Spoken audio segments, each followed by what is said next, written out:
اللہ کے نام سے شروع جو رحمان اور رحیم ہے۔ سورہ البقرہ آیت 21۔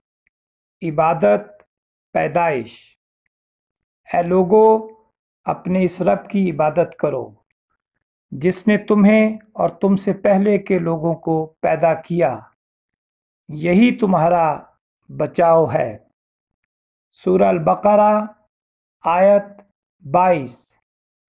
نعمتیں، جس نے تمہارے لیے زمین کو فرش اور آسمان کو چھت بنایا اور آسمان سے پانی اتار کر اس سے پھل پیدا کر کے تمہیں روزی دی۔ خبردار، باوجود جاننے کے اللہ کے شریک مقرر نہ کرو۔ سورہ البقرہ آیت 24۔ آگ سے بچو، پس اگر تم نے نہ کیا اور تم ہرگز نہیں کر سکتے، اس آگ سے بچو جس کا ایندھن انسان اور پتھر ہیں، جو کافروں کے لیے تیار کی گئی ہے۔ سورہ البقرہ آیت 25۔ خوشخبری، جنت اور ایمان والوں اور نیک عمل کرنے والوں کو ان جنتوں کی خوشخبریاں دو جن کے نیچے نہریں بہہ رہی ہیں۔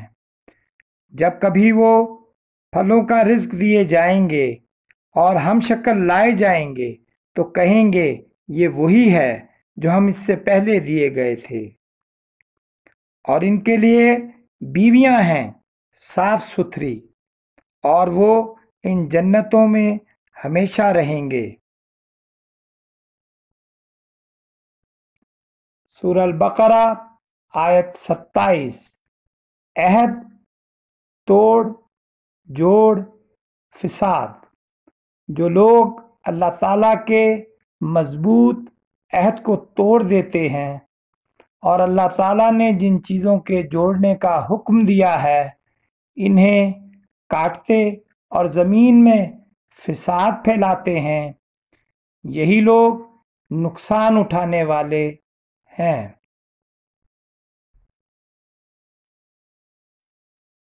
سورہ البقرہ آیت نمبر 30۔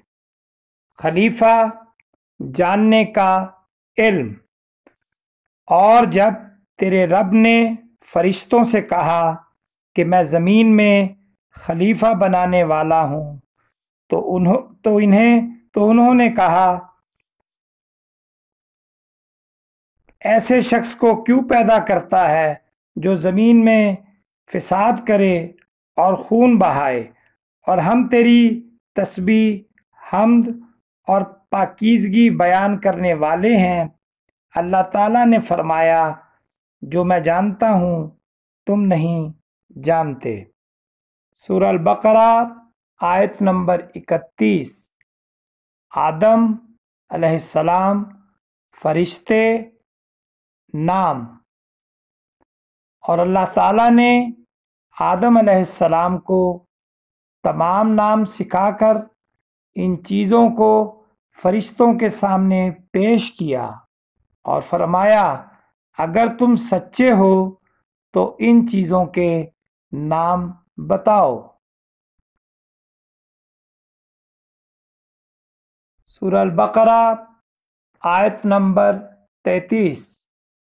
غیب کا علم اللہ تعالیٰ کو۔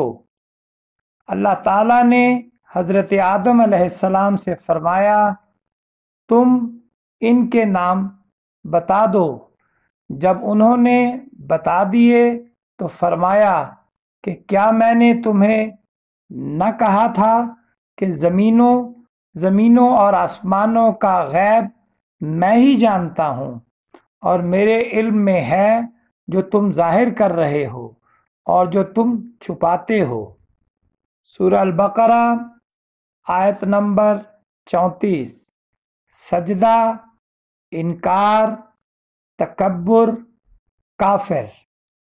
اور جب ہم نے فرشتوں سے کہا کہ آدم علیہ السلام کو سجدہ کرو تو ابلیس کے سوا سب نے سجدہ کیا۔ اس نے انکار کیا اور تکبر کیا اور وہ کافروں میں ہو گیا۔ فما علینا الا البلاغ المبین۔ اللہ تعالیٰ ہم سب کو احکامات الہیہ کی روشنی میں زندگی بسر کرنے والا بنائے۔ آپ کا دعا گو